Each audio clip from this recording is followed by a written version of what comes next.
अहम खबर आपको देते चले, इलेक्शन कमीशन में मरियम नवाज की पार्टी सदारत से मुतालिक ये फैसला है जो कि मौखर कर दिया गया। मरियम नवाज को पार्टी सदारत से हटाने से मुतालिक ये फैसला 3 सितंबर को सुनाया जाएगा। मरियम नवाज को पार्टी सदारत से हटाने से ये मुतालिक ये फैसला जो कि अब 3 सितंबर को सुनाया जाएगा और चीफ इलेक्शन कमिश्नर का ये कहना है कि केस से मुतालिक मजीद तफसीलात दरकार हैं। इसी हवाले से नुमाइंदा अकील हमारे साथ मौजूद है, बताएगा इस हवाले से।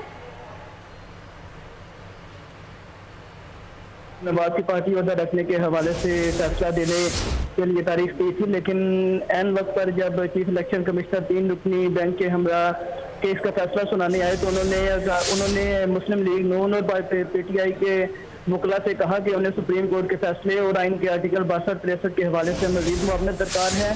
ये भी देखना होगा कि आइन का आर्टिकल 62-63 और मरियम जो सुप्रीम कोर्ट का फैसला है वो मरियम नवाज के केस पर किस हद तक लागू होता है। इसलिए चीफ इलेक्शन कमिश्नर ने मुस्लिम लीग नून और पीटीआई के वकला से दरख्वास्त की है कि वो इस मामले पर उनकी मजीद मुआवनत करें ताकि वो किसी ठीक फैसले पर पहुंच सकें और केस की समाअत 3 सितंबर तक मुलतवी कर दी गई है। जी ठीक है अकील अहमद, आपका शुक्रिया तफसीलात से आगाह करने के लिए। तो मरियम नवाज जिनको पार्टी सदारत से हटाने से मुतालिक जो फैसला है अब 3 सितंबर को सुनाया जाएगा और इस हवाले से अकील हमें आगाह कर रहे थे। चीफ इलेक्शन कमिश्नर का ये कहना है कि केस से मुतालिक मजीद तफसीलात दरकार हैं जिसके लिए अब इस केस का फैसला 3 सितंबर को सुनाया जाएगा।